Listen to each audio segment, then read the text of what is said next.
Hey, what's up, awesome people? I hope you're having an awesome week so far.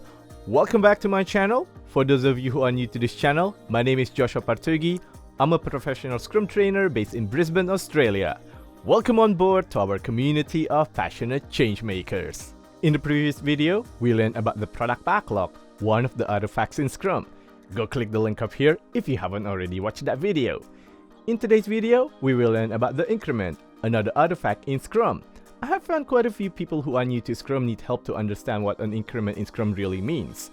Hence, this video. In today's video, I would also like to bust a myth that Scrum is not compatible with DevOps and continuous delivery concept. So stay tuned folks, don't go anywhere because I'll be back right after this one.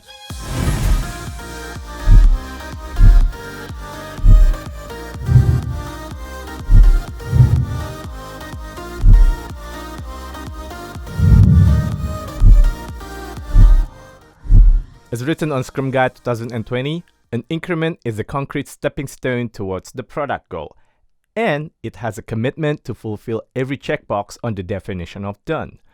Keep this in mind, as we will go back to this at the later part of this video with an illustration. Just in case you haven't already watched my video on definition of done, pause this video you're currently watching right now, click the link up here to watch that video first. As we already know, Scrum is an iterative and incremental approach to develop products. The iteration where one or more increments of the product is developed is called a sprint. A sprint has a duration of 1 month or less. So in a whole product lifecycle, there will be multiple sprints. The increments here are usable by the consumers. To overly simplify, the increments are parts of the overall product that are usable. Every sprint throughout the product lifecycle, there should always be a usable increment for the consumers. Because Scrum requires at least one usable increment to be delivered every sprint, the consumers can use parts of the product starting from the first sprint, even though the whole product is not yet complete. But this is just a start. I will not stop here in explaining increment in Scrum. With the penetration of continuous delivery and DevOps practices in the market, Scrum Guide 2020 now says that multiple increments may be created within a sprint, and an increment may be delivered to the stakeholders prior to the end of the sprint. That means the Scrum team can release the increment to the production environment multiple times in one sprint, even before the sprint review. Yay! Scrum works with DevOps. Okay, to make this part in Scrum Guide clearer, for those of you who are new to DevOps and continuous delivery concept, I'm going to use an example. And I'm going to use the same example that I have used on my Sprint Planning with Kanban video. Just in case you haven't watched that video, click the link up here to watch that video first. Using our case study from the Sprint Planning with Kanban video, let's say this imaginary Scrum team uses a 1-month sprint. And let's say on the 5th day of the sprint, this is the state of their Kanban board.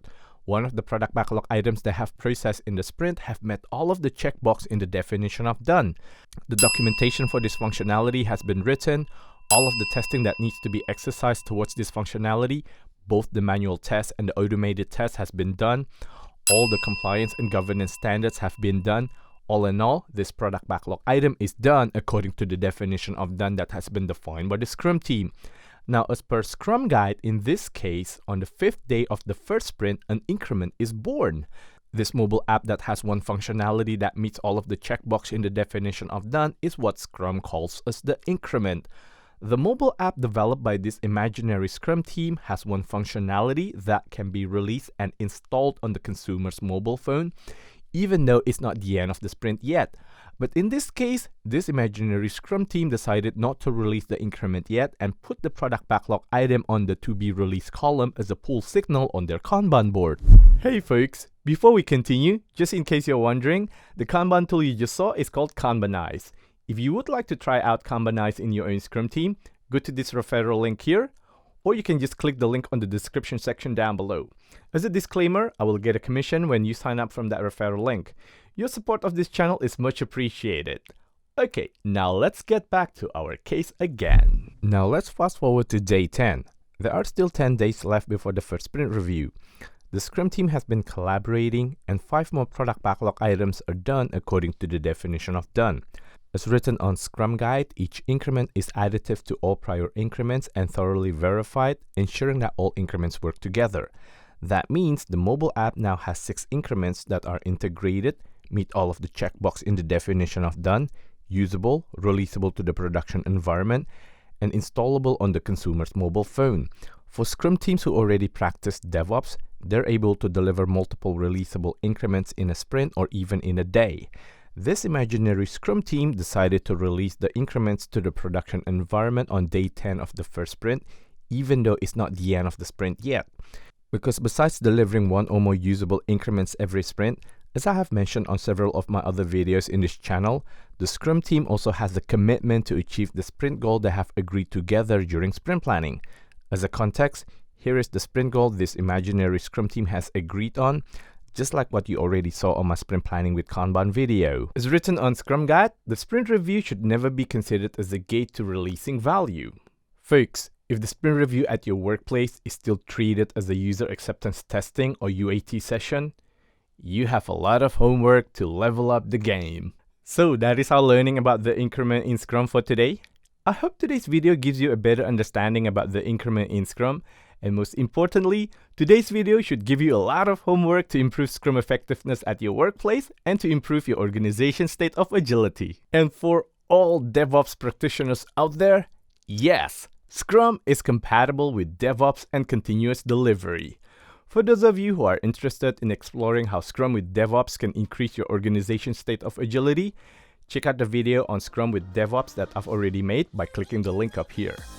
It's one of the most popular videos on this channel. If you think today's video was insightful in any way, smash that like button down below. And if you haven't already subscribed to this channel, go subscribe now because I will upload more videos in the future that can help you improve your Scrum effectiveness and also your organization's state of agility. For all of you aspiring Scrum Masters out there, don't forget to follow my podcast, Think and Act Like a Scrum Master, on Google Podcasts, Apple Podcasts, or Spotify. And while you wait for my next YouTube videos, click the thumbnails here to learn more about the other updates in Scrum Guide 2020, and also the thumbnails down there to learn more about other complementary practices for Scrum. See you until my next video, folks. Until then, don't forget to stay safe and stay awesome.